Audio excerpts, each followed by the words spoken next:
I wanted to show you these herbs over here. They're just so pretty. And I'll introduce you to this a little bit. This is Popolo. This is a nice plant. Even if you didn't ever eat it, it's just pretty. And it is an herb. And behind the Popolo is basil. More than one kind of basil. There's one kind of basil here, and there's another kind of basil there. We'll look at that in a bit. This blue flower is not actually an herb, and it could be, but its relatives are. It's an ageratum. I say an ageratum. Ageratum is an annual flower. This is a perennial. It's actually a eupatorium, and one of the eupatoriums is a wonderful herb, but this one unfortunately is not. Now the celosia is actually an amaranth, so I can consider that as being an herb because it is an amaranth. Don't know that I'm going to save any of the seeds or anything from it, but I will consider that being okay because it's an herb.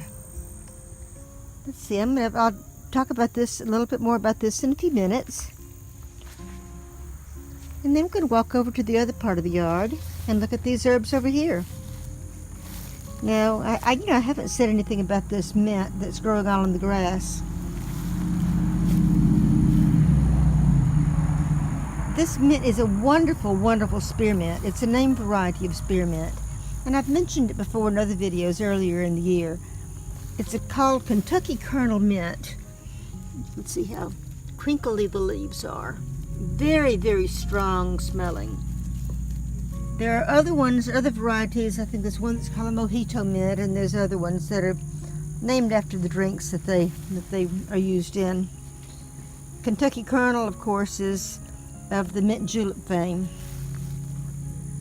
So in here, that's right here next to the pumpkins, and that's the herbs, and the mint, and it's creeping into the garden there, and I keep pulling it out of that. And this fall, when the pumpkins are done, that will come out. This is right next to my buckets that have stuff in them. I've got my garden tools in that. This is a pineapple mint. It's getting ready to flower. There's a bud on it. It smells wonderful.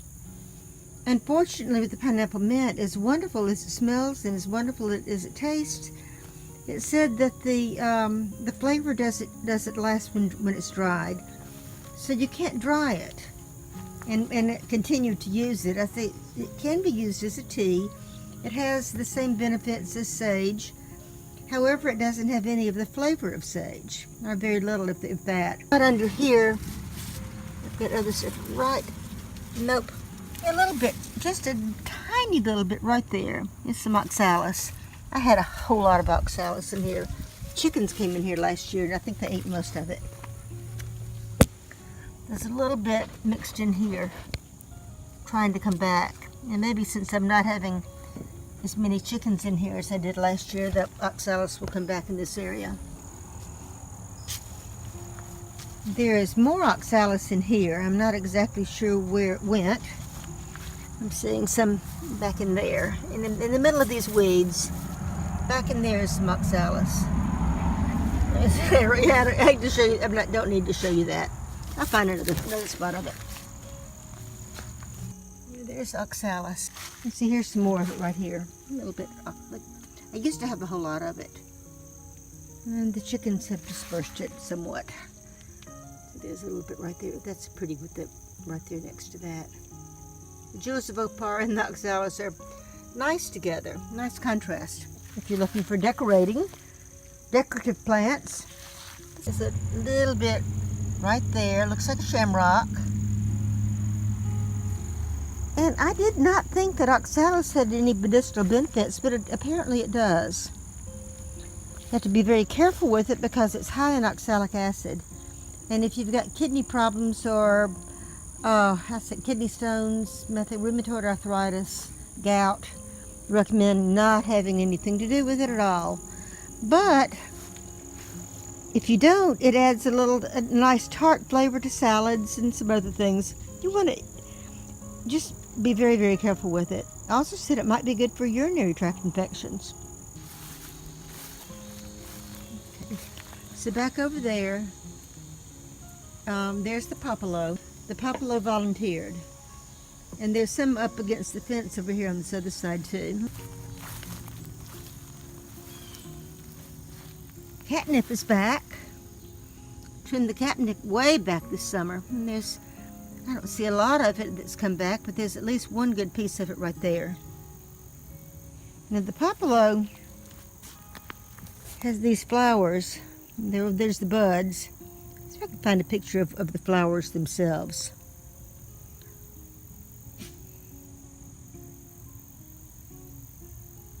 None of them are flowering here yet. And over here, do you see the flowers with the purple? That is Licorice Basil.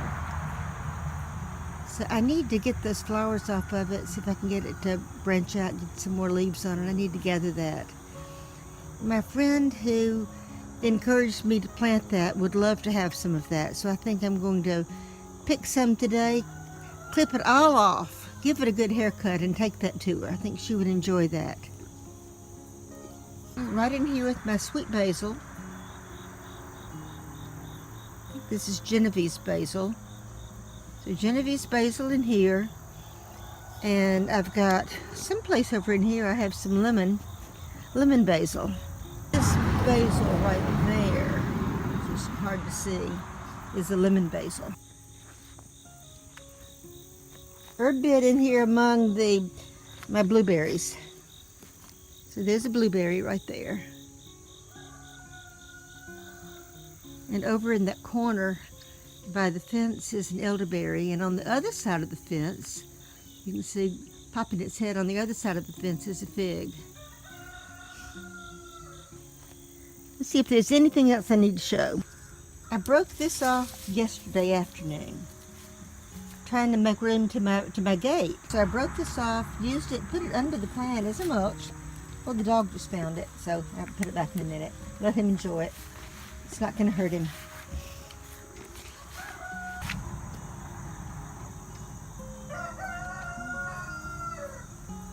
There's the rosemary. And what is this? This right here is my Mexican Tarragon.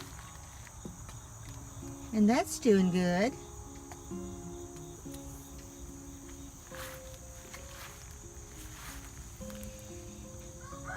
There's Echinacea. The Echinacea, the dried flowers on it. Do I have anything else? Let's see. This, Jules Vopar, the Talinum. It's doing well. Down here, someplace in this, is my yarrow. There's one little piece of yarrow right there. I mentioned I have a man who takes care of my yard. Well, he has a helper that doesn't really understand plants as well. He thinks he knows what a weed is. And I had weeded this whole area. Right now I put grass clippings in here. And had my yarrow in here, and he came in with the weed eater and mowed it all down. So it will come back, but right now I'm not very happy with him. And if it doesn't, I have more seed, so I can plant some more yarrow. But I hate that.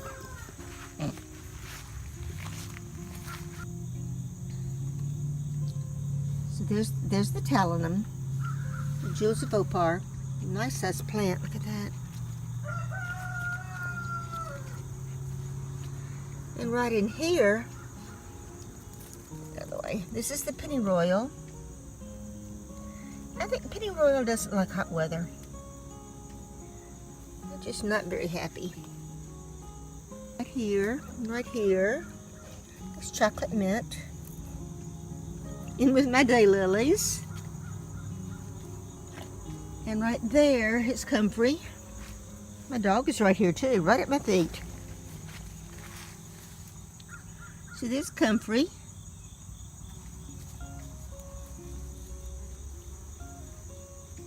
What else? What else do we have? It's the Perilla. This part looks good. This part right here, I don't know what happened. That's another plant. And it's wilted. I may cut that one all the way back to the ground because we already have this one. So this is what I did yesterday. I came through here and I just broke off branches. You see them underneath this to make a wall because I couldn't get to that gate there. This had completely covered up the gate, or the walk. And so I did that. Need to put this back now that he has ignored it a little bit. Isn't that beautiful? Look at that. That is a beautiful plant, even if you didn't do anything else with it. Put that back into there. There we go. You know, I think this is pretty much all that I have. I've shown you most everything. There may be a few things that I've missed. This Korean Perilla is really pretty.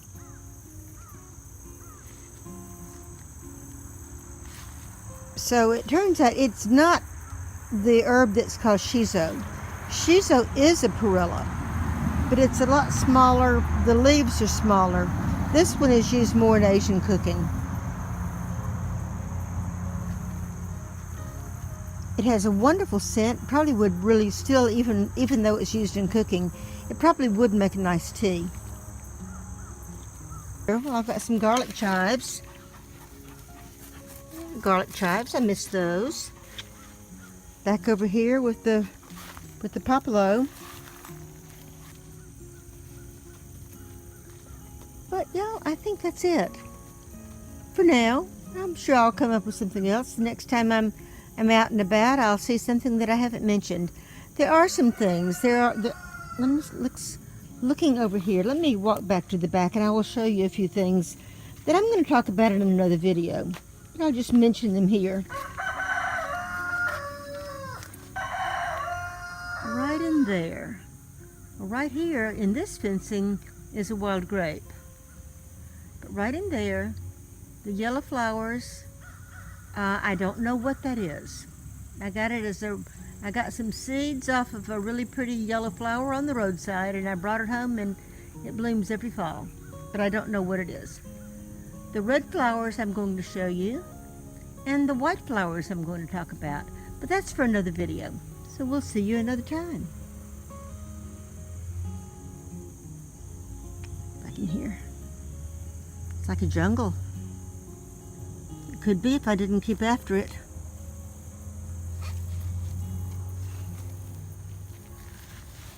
And weeds. Pretty weeds, but weeds nevertheless. Oh, let me see. Right in here. This plant right there is a volunteer. It's a weed. But it's also a garden plant, and I have no idea where that seed came from. It's called Torrenia. T-O-R, let me see if I can get it in here. Torrenia, T-O-R-E-N-I-A, and it's pretty. It's a shade plant. You can find it in nurseries. If you're looking at your garden center, you can usually find that in the shade plants. And I don't know where that came from, but I'm letting it be. Reach my hand right in here and get this yellow pear tomato that fell off when I was pulling off. Well, I can't do it. Try the other hand. If I can get my hand back in there. Ah, yeah, I can do that.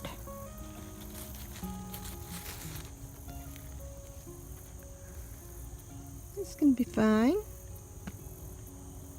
Yellow pear tomato. So, like I said before, this is the herb Popolo. Get that out of there. It doesn't need to be there. One of the bean vines. Okay, so Popolo. Let me tell you just a little bit more about Popolo. Popolo, from what I've read, actually predated cilantro. Popolo is originated in the Americas. So, what I read about it is Popolo has been used by the Native Americans for centuries, thousands of years perhaps, because it did originate in the Americas. I don't know, Mexico, South America, Central America. And when after the Spanish invaded South America,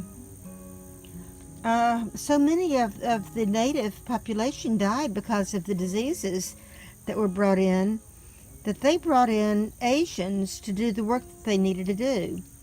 And the cilantro was an Asian herb. It's used in Asian cuisine.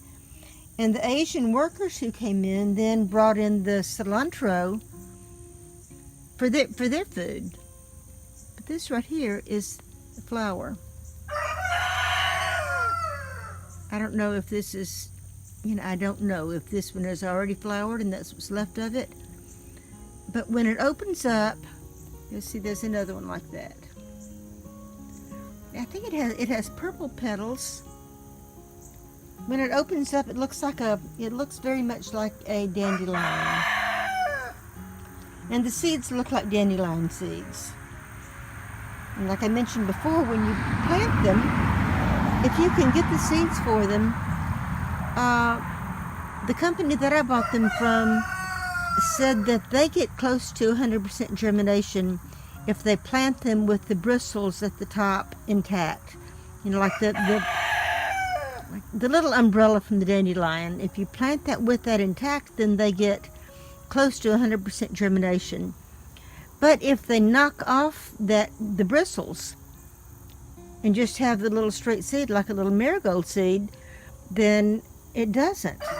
They get poor germination, and you will find in some of the other companies that they will say they only get like 10% germination, and that's why. So see, here's one right here. So these are just starting to grow. So this is Popolo. Popolo is a Native American herb from the Americas. And it's very strong. When you use it, it takes, not even a quarter to a third of the amount of the Popolo that you would use as cilantro. It's very, very strong. You see, it tastes similar, or like a cross between cilantro and arugula. And let's see what else. Oh, another thing that the article that I read about it said that in some, I think maybe Mexican restaurants down in Mexico, I don't know if it was Mexico or not, maybe South America, that they frequently will serve their meals with a sprig of this in a little glass of water on the table. So the patrons can then break off as much or as little as they like to add to their food. It's that strong. So it needs to be added to the dish fresh at the very end in order to keep the flavor. But it is a very, very desirable herb. I will link this. I will put a link to the company that I bought it from, as well as a link to that article that I read. So you can read what I read. It was an interesting article, and I learned a whole lot about it. So y'all, that is about it. I'm going to go inside. And I bet you my puppy dog wants to go inside. Kai, you want to go in? Are you too interested in the chickens right now to go in? I'm going in. You want to go in?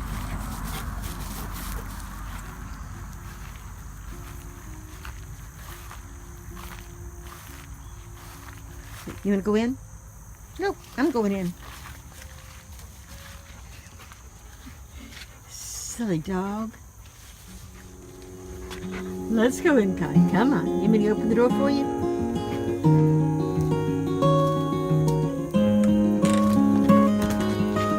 Bye, y'all. See you next time.